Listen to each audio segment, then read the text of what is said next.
Ang tayutay ay bahagi ng talababaan ng wika na napapalalim sa diwa ng mga salita. Magandang umaga sa inyong lahat. Ako yung tagapag-ulat na si Gabriel Lombay at pag-uusapan natin kung ano ang tayutay at talababaan. Ano ang tayutay?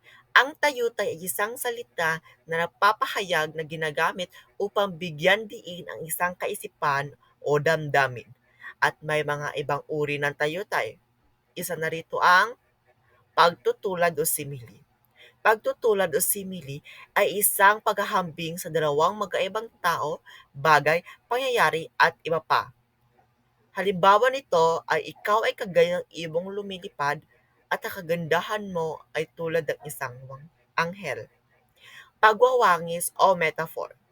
Pagwawangis o metaphor ay tiyak na pagkahambing ngunit hindi na ginagamitan ng pangatnig. Halimbawa nito ay ang kuti si Diana ay porselana sa pagkakinis. Pangatlo, pagtatao o personification. Ang pagtatao o personification, ginagamit ito upang bigyang buhay, pagtaglayin ng mga katangiang pantao, talino, gawi, kilos ang mga bagay na walang buhay. Halimbawa na rito, ang mga damo ay sumasayaw. Eksaherasyon o hyperbole. Ang eksaherasyon o hyperbole, ito ay lagpalagpasang pagsidhi o karabisan o kakulangan ng isang tao, bagay, pangyayari, kaisipan, damdamin at iba pang katangian. Halimbawa na rito, ang pagmamahal ko sa iyo ay singlayo ng buwan. Panglima, paguyam o sarcasm. Pagguyam o sarcasm, ito ay isang tayutay na kung saan ito ay pangungutya o pang-aasar ito sa tao o bagay. Halimbawa, ang sipag mo naman, Juan, makita ko ang sipag mo sa madumi mong kwarto. Pang-anim, paglipat wika. Paglipat wika, ito ay paggamit ng pag-uri upang ipaglalarawan ang mga bagay. Halimbawa, ang ulilang bag ni Ian ay galing kay Celia. Sunod, paglilipat saklaw o synecdoche. Pagbanggit ito sa bahagi ng isang bagay o ideya bilang katapat ng kabuuan. Halimbawa, si Santiago ay humingi ng kamay ng dalaga. Pagtawag o apostrophe. Ang pagtawag o apostrophe, ito ay pagtawag sa mga bagay na parang kinakausap lang sila. Halimbawa, galit, layuan mo ako, magpakailanman. Sunod, tanong retorikal. Tanong retorikal, ito ang mga tanong na ito na hindi nangangailangan ng sagot. Halimbawa, kailangan ko bang tanggapin na hindi niya ako mapapansin at mamahalin? Panaramdam o exclamatory. Panaramdam o exclamatory, ito ay naglalarawan sa mga karaniwang damdamin. Halimbawa, noon, kapag nakikita kita, punong-puno ako ng kaligayahan at kilig. Pero ngayon, sa tuwing nakikita kita na may ibang kasama, dumidilim ang mundo ko at punong-puno ng pighati. Tambisan o antithesis. Ito ay pagtatabi ng mga hagap na nakakahidwaan sa kahulugan upang lalo mapatingkad na lalo ang mga salita. Halimbawa, ang pag-ibig ko ay ideal, ngunit ang kasal ay tunay na bagay. Pagpapalitawag o metonymy. Ang pagpapalitawag o metonymy, ito ay pansamantalang pagpapalit ng mga pangalan ng bagay na magkaugnay. Halimbawa, mas magiting ang panulat kaysa sa espada. At diyan nagtatapos ang tayutay at mga uri ng tayutay. Pumunta naman tayo kung ano ang talababaan. Ano ang talababaan? Ang talababaan ay isang peraso na karagdagang impormasyon o pagsipi na idinadagdag sa ibaba ng isang pahina ng isang dokumento na karaniwang minarkahan ng isang numeral o simbolo sa pangunahing teksto.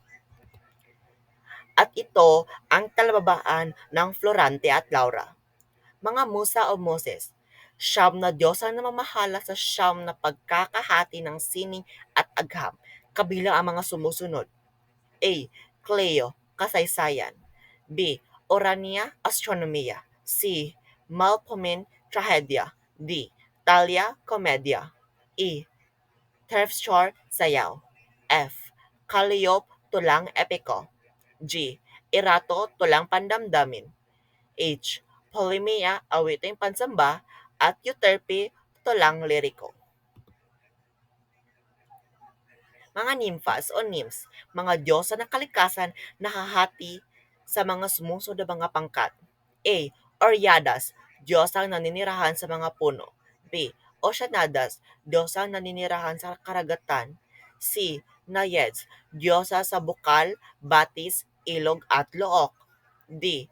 Oryadsa, mga diyosa ng groto at bundok. Serenas o mermaid, mga diyosa na karagatan na lumilitaw sa mga baybayin.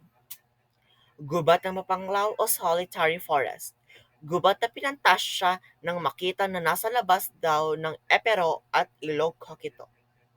Pebo o Phoebus, tawag sa araw ng mga makatang Latino at Griego. Cypress o Cypress, punong kahoy na karaniwang itinatanim noong unang panahon sa libingan. Higera o Higera, punong kahoy na may malapad na dahong lalong nang napapadilim sa malagim na kapaligiran.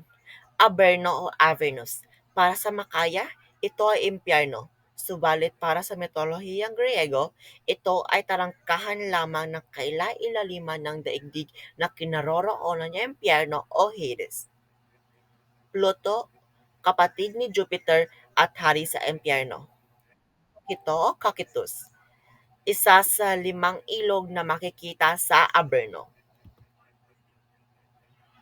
Narciso o Narcissus, isang napakakisig na binatang anak ni Stephano at Liriope. Adonis, kilala sa mitolohiya bilang makisig na binatang anak ni Cenero at Miraha. Oreadas, nymphas o Oreads, mga diyosa ng kabundugan at groto na may magaganda at malalamig na tinig na labis na kaibig-ibig. Harpias o Harpies, mababangis na halimaw na may katawan at ulong mukhang babae subalit may mga pakpak at paang animong uwak. Persia, isang kaharian sa Asya na nasa pamumuno ng mga Muslim. Pika o spear, sibat. Adarga, shield, panangga. Pangganing ibon o night ravens, mga ibong karaniway malalabo ang mata kung araw at aktibong palipad-lipad kung gabi. Furias o Furies, tatlong bathaluman sa impyerno na pinangalang Megaira, Typhon, at Alecto.